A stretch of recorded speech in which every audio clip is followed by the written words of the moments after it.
জৈতন জপে জায়গা নিজের শেষে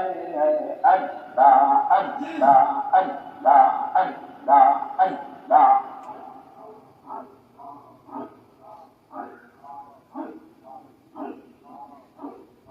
আল্লাহ নাম চৈতন জপে জায়গা নিজের শেষে আল্লাহ নাম চৈতন জপে জায়গা নিজের শেষে রহমতের তলব